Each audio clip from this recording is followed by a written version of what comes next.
He's now a Democratic strategist and contributor at the Los Angeles Times. Also joining us, my Washington Post opinion columnist colleague, Jennifer Rubin. She's also an MSNBC political analyst. Kurt, you worked for a Republican investigative committee in the before times. What did you make of their rollout this week? It's nothing but a clown show. It is a propaganda, publicity stunt, conspiracy-riddled operation that is overrun by a bunch of lunatics sitting on the committee. I mean, in any other workplace, the things that these members are alleging, they're defaming.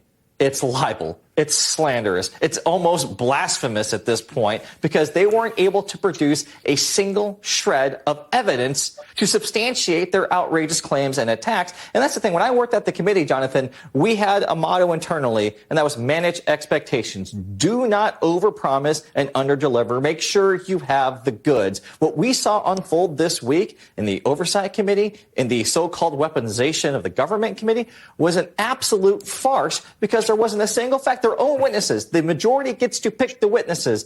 Their own witnesses couldn't substantiate the things that Republicans were saying. And the only thing that we found out was that the only suppression that was going on from the government was Trump's White House trying to silence Chrissy Teigen. I mean, Chrissy Teigen. I mean, Jennifer, the excuse used to be that Trump left no oxygen for normal in the GOP. What's the excuse now? You know, there are lots of people who are just spewing a lot of CO2 out there. And, you know, Kurt is right.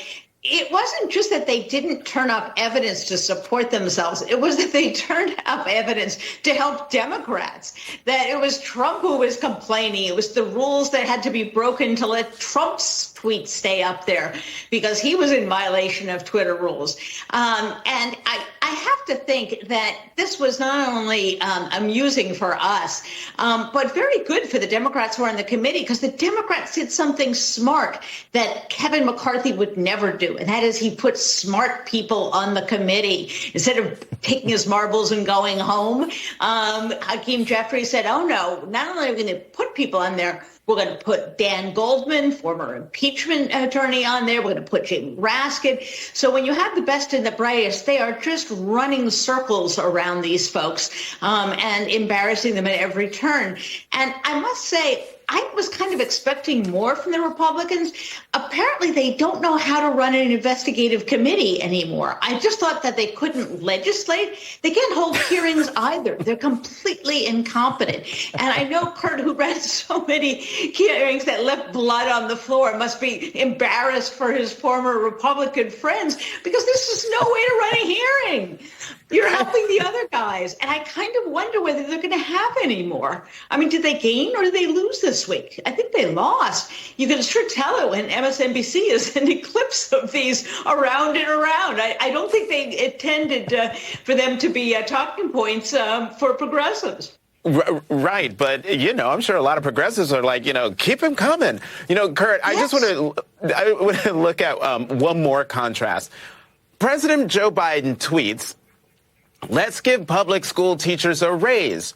That's sort of non-controversial.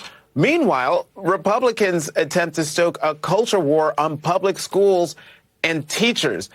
Help me understand, what is that about?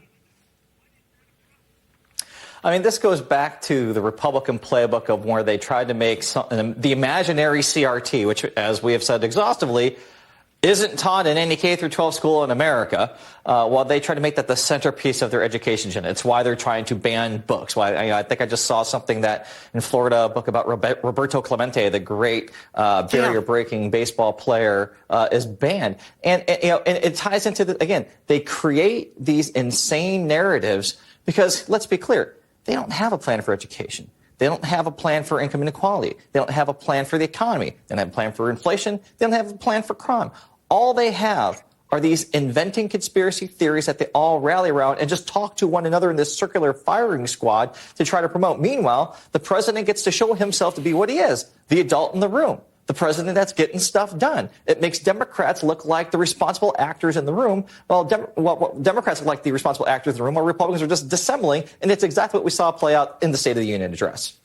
You know, I could talk to the two of you all day long, but I can't We got to go. Kurt Bardella, Jennifer Rubin, thank you both very much for coming to The Last Word and coming up.